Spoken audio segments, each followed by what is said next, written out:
Hello everyone, welcome. Today I'm going to go through my 2024 crypto plan and how I'm going to succeed in the actual market. And this plan, compared to previous plans in 2023, 2022, is very different. As throughout the channel, we went through various events, bad events like Luna and FTX collapse, 3AC and Celsius bankrupt, UST and USDC depeg, and just general bad news, but we have survived it. And going into 2024, Bitcoin altcoins are very well positioned. And in my previous plan, December 2022, near the bottom of the market, I was saying dollar cost average. So far, that has paid off. A big theme of this year is going to be taking profit. So first, I would appreciate if you would leave a like down below and let's get straight into the plan. Okay, so on screen we can see my 2024 strategy put into 3 points. The first one being narratives slash sectors. This is my portfolio deconstructed, put into different sectors that I think will play well in 2024.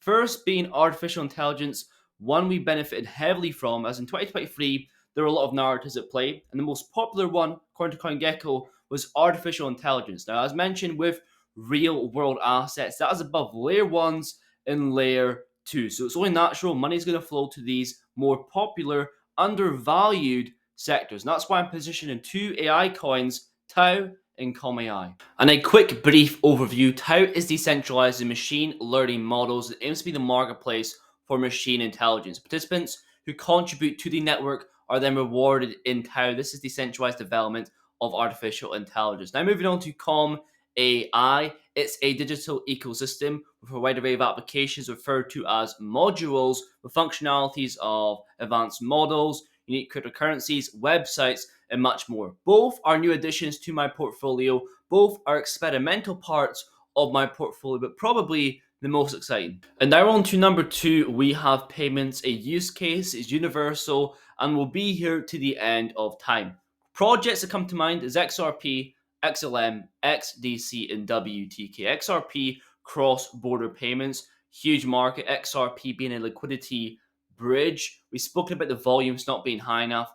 That's why the price is not moving as expected. A crypto I've personally stopped buying, but believe it will break all-time high this run due to a huge stop in price being XRP, whether it was or was not a security. Next up, XLM, peer-to-peer payments with a retail focus. Perfect example with MoneyGram being a bridge between fiat and cryptocurrency. Also a coin very aligned with XRP's price and also a coin as well that I've stopped buying. And a new addition, WTK, agnostic payment railways with a huge presence in the Middle East and Asia, focusing on the VARA license and could be the payment standard of Dubai. And XDC having enterprise and retail use cases in trade finance, payments, tokenization, and enterprise subnets. All of these are solid utility hold. Whatever the market is doing, whatever the narrative is, these coins will be okay and our long-term future holds. And now on to the third narrative, we have real world assets. Make sure you follow me on Twitter here, thread about real world assets and what it's actually all about, why the actual craze for the market is so huge. It's because of the potential of how big it can be. Because you're tokenizing markets like gold, art, bonds, they're already huge and making these illiquid assets liquid, allowing new liquidity to flow through. It's lowering the threshold for new investors. You can buy shares of the artwork, shares of that property. That is what it is all about. Also, in terms of how big the market can be, you're early as a retail investor, as the majority of people don't know what tokenization is or what it even means. But we play examples, as on screen shown, of TradFi giants getting involved within tokenization. The main hurdle being regulatory, but we are closer than ever. Alliance Block is my pick based on how long they've been in the game, and artificial intelligence, real-world assets will take over as the most popular narratives, but the least valued narratives. That will change. And now on to the next narrative, one that is going under the radar that no one's talking about is digital identity. My personal pick is Check. Another thread here on Twitter, or on X, sorry, due to me adding Check to my public portfolio. The main premise being currently is that you're setting up to hundreds of websites and you're trusting these organizations to protect your data. In comes Check with self-sovereign identity to protect, to verify and identify your credentials. On the future time horizon, the EU will be releasing a digital wallet, and it will be law for EU citizens to have access to that wallet.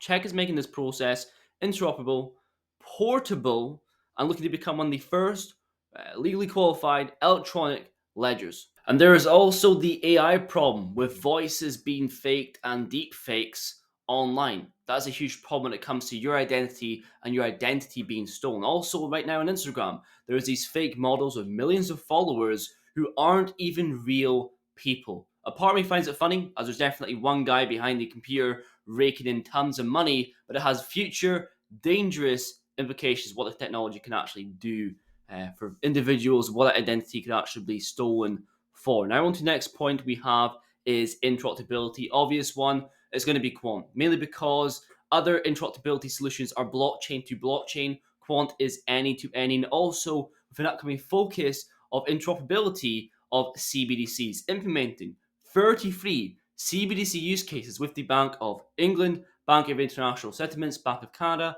Amazon, and many, many more are shown on the screen. And now on to the last point, we have layer ones. There's so many layer ones that are overvalued and just less in terms of tech, speed, and just efficiency of being a layer one in general. Hedera should be higher in my opinion. H-bar is my pick for this sector. Hedera is greener, it's cheaper, it's faster, there's more activity on the network. In terms of being a layer one, it's infinitely scalable without compromising in speed and security. Again, with these sectors, layer ones, interoperability payments, no matter what the market is doing, they are long-term and here to stay. And not to mention the few outliers that are not listed here, like API free for oracles, DAG with big data, layer zeros, and we have LCX with tokenization and exchanges. But these are the main narratives at play. Now into the second point, we have the game plan. Quite short game plan, allocations mainly based on what we have now. On the previous plan, dollar cost averaging, I would say I'm more 70, 30, 80, 20 from crypto to stables and cash ready to deploy in the actual market. As I said before in the channel, it's risky to own crypto, but it's even riskier not to own any. And the only way I would invest the rest of that capital is if I find a new project or if we revisited previous entry points. And now on to the second point, profit taking. This kind of goes with the third point of allocation because, for example, in the other half, if I was all in crypto, no fiat, as the price went down to my entry points, I would have no money to buy the dip. And also, I would feel pressure to sell and try and time local tops, which is pretty much impossible in this market. Profit taking will occur when certain targets are reached. I went over this in a previous video. And so now we've went over narratives, buying, what we've bought, secondly onto game plan, allocation for crypto and cash, and now on to going forward, what is the plan? First, personally, I want to increase my exposure to the Solana ecosystem, BRC20 tokens, and GameFi. We've seen how huge that was in 2021.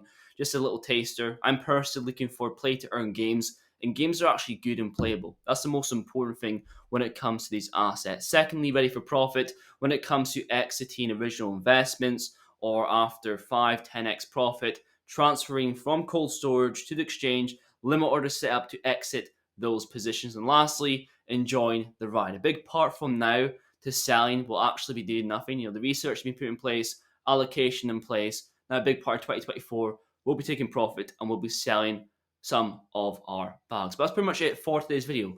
Let me know down below, what is your plan currently of crypto? Are you currently buying? Are you selling, taking profit this early? Some people are actually expecting a huge crash after this local top of the ETF. Or are you simply just holding it back? But may this find a video. Thank you very much for watching. I'll see you guys in the next one.